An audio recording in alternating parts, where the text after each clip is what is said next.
Hello students, स्वागत है आप सभी का वन क्लासेस फॉर विक्ट्री पर, जिस पर आपको जीके का नए से नए कंटेंट देखने को मिलते हैं, क्वेश्चन देखने को मिलते हैं स्टूडेंट्स।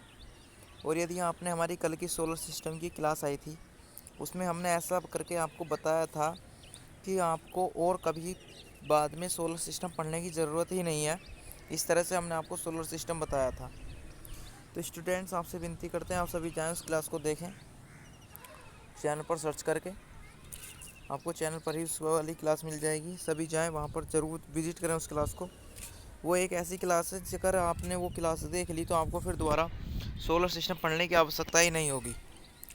ठीक है स्टूडेंट्स, तो चलिए फिर करते हैं अपनी क्लास को स्टार्ट, आगे बढ़ाते हैं बिना किसी टाइम के। आइए स्टार्ट करते हैं अपना पहला क्वेश्चन। थाईलैंड की राजधानी कहाँ है? हमारा पहला क्वेश्चन है, थाईलैंड की राजधानी कहाँ है? और इसमें देखना, यदि आपको इसी तरह के क्वेश्चन चाहिए लिखे हुए, तो नीचे डिस्क्रिप्शन में टेलीग्राम चैनल की लिंक दी गई है, वहाँ पर जाएं, चैनल को सब्सक्राइब करें, ज्वाइन करें उसको, और वहाँ पर आपको ये सभी क्वेश्चन यहाँ के बाद वहीं पर अपडेट किए जाएंगे आपके लिए। ठीक है, तो इसकी क्या है बताइए।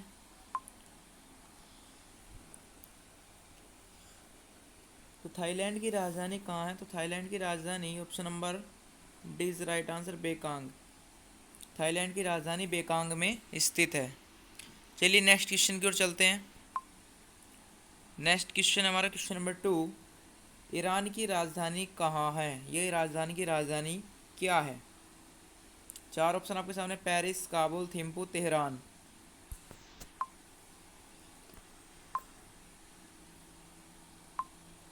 तो इसका राइट आंसर होगा आपका option number D, Tehran. Iran की राजधानी तेहरान में है। ठीक, चलिए नेक्स्ट क्वेश्चन की तरफ। क्वेश्चन नंबर 3 है, सऊदी अरब की मुद्रा क्या है? सऊदी अरब की मुद्रा क्या है? दिनार, लीरा, रियाल, या इनमें से कोई नहीं। चार ऑप्शन आपके सामने हैं, सही आंसर बताना है।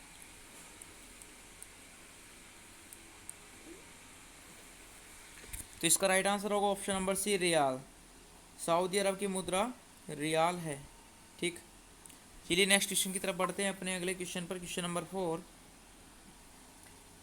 चीनी का प्रमुख उत्पादक देश निम्न में से कौन सा है? कि इन चारों देशों में से बताना है कि सबसे ज़्यादा चीनी उत्पादन कौन सा देश करता है। चार ऑप्शन है आपके सामने।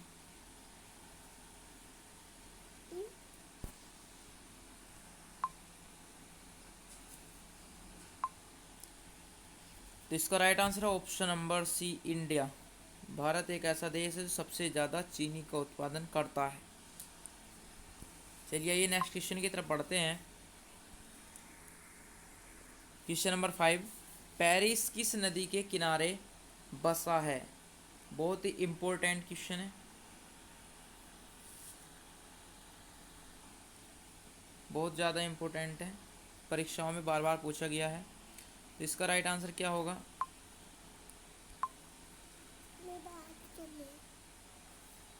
इसका राइट आंसर होगा option number C, D C नदी।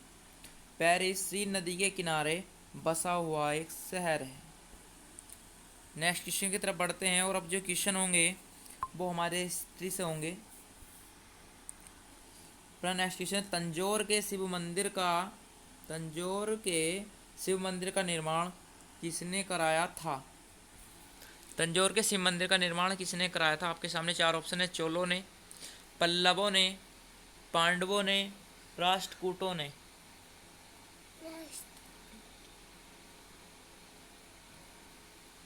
तो इसका राइट आंसर होगा ऑप्शन नंबर ए, चोलों ने। चोलों ने तंजौर के शिव मंदिर का निर्माण कराया था। ठीक है, चलिए नेक्स्ट क्वेश्चन पर चलते हैं। Question number 7। राष्ट्रकूट साम्राज्य का प्रवर्तक कौन था? दांती दुर्गा, अमोघवर्ष, गोविंद थर्ड, या इंद्र थर्ड।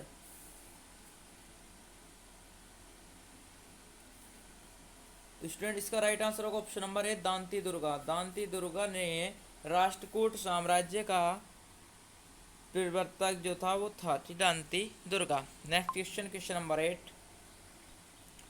चोल राजाओं ने किस धर्म को संरक्षण प्रदान किया?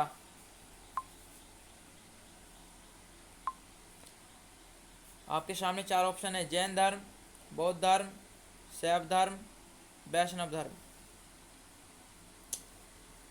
इसका राइट आंसर होगा आपका शैव धर्म। चोल राजाओं ने शैव धर्म को संरक्षण प्रदान किया।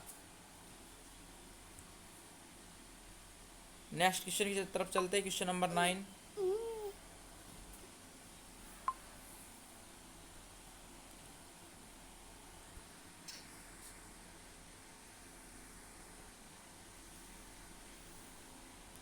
क्वेश्चन नंबर 9 है अपना, चोलों ने किस क्षेत्र पर शासन किया? चोलों ने किस क्षेत्र पर शासन किया? तो अभी बात चल रही थी कि तंजौर के शिव मंदिर, तो शिव मंदिर वहीं पर तो बनाए होंगे जहाँ उनका शासन होगा, तो यानी right answer option number B, चोलों ने तंजौर के क्षेत्र पर शासन किया। ठीक है, चलिए नेक्स्ट क्वेश्चन, क्वेश्चन नंबर 10 पर। क्वेश्चन नंबर 10 क्या कहता है?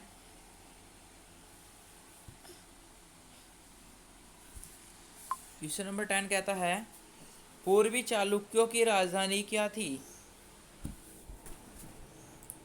आपके सामने चार ऑप्शन है, वातपी, बैंगी, नागार्जुन कोड़ा या अमरावती।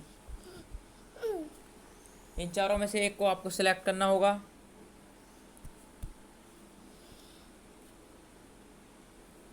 इसका राइट आंसर होगा, आपके सामने में देने के लिए जा रहा हूँ राइट आंसर।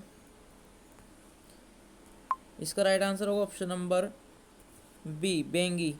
पूर्वी चालुक्यों की राजधानी थी बेंगी, बी इज राइट आंसर। चलिए नेक्स्ट क्वेश्चन की तरफ चलते हैं अपने। क्वेश्चन नंबर नेक्स्ट 11, राज्यसभा के सदस्य होने के लिए कितनी आयु होनी चाहिए? राज्यसभा का यदि कोई सदस्य बनना चाहता है तो उसे की आयु कितनी होनी चाहिए, ये बताना है हमको इसके अंदर। चार ऑप्शन आपके सामने, 35 वर्ष, 45 वर्ष, 30 वर्ष, 25 वर्ष।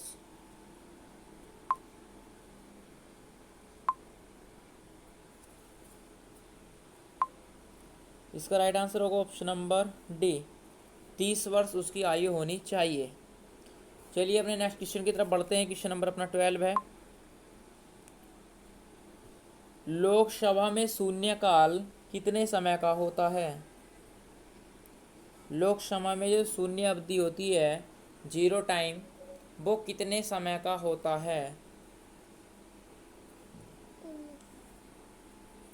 तो अपना राइट आंसर होगा ऑप्शन नंबर ए, 1 घंटे का। Right answer option number A. चलिए next question, question number 13, Lok Sabha का सदस्य होने के लिए न्यूनतम आयु क्या होनी चाहिए? देखिए राज्यसभा के लिए थी 30 वर्ष, अब बात है लोकसभा की, तो लोकसभा के लिए क्या होनी चाहिए? तो लोकसभा के लिए 25 वर्ष का होना अनिवार्य है। 25 इज राइट आंसर। चलिए फिर नेक्स्ट क्वेश्चन की तरफ बढ़ते हैं, जो अपनी क्वेश्चन लास्ट 2 क्वेश्चन है। राज्यसभा के सदस्य का कार्यकाल कितना होता है? 6 वर्ष, 5 साल, 61 साल, 4 साल।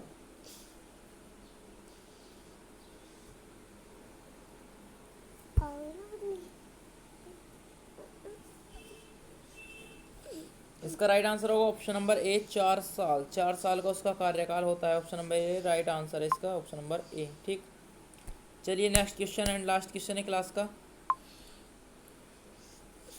उच्चतम न्यायालय और उच्च न्यायालय के न्यायाधीशों को कौन हटा सकता है? सामने दिया गया है कि उच्चतम न्यायालय और उच्च न्यायालय के जो न्यायाधीश हैं उनको कौन उनके पद से हटा सकता है?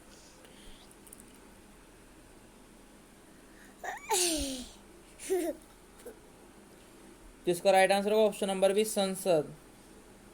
संसद इन दोनों को इनके पदों से हटाने का अपने पास हौसला या कानून रखती है। तो अपने ये कंप्लीट हुआ आज 15 क्वेश्चन, और कल को भी इसी तरह से 15 क्वेश्चन आएंगे। और हमारा कल जो हमने ब्रह्मांड की सोलर सिस्टम की क्लास दी थी, बहुत ही इम्पोर्टेंट और मज़ेदार क्लास थी, उस पर परफॉर्मेंस भी अच्छा है। और जो अब हम 20 तारीख के दिन 20 जुलाई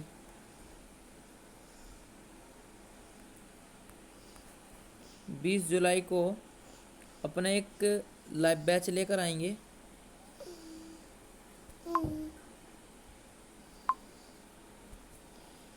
एक हम अपना लेकर आ रहे हैं 20 तारीख को,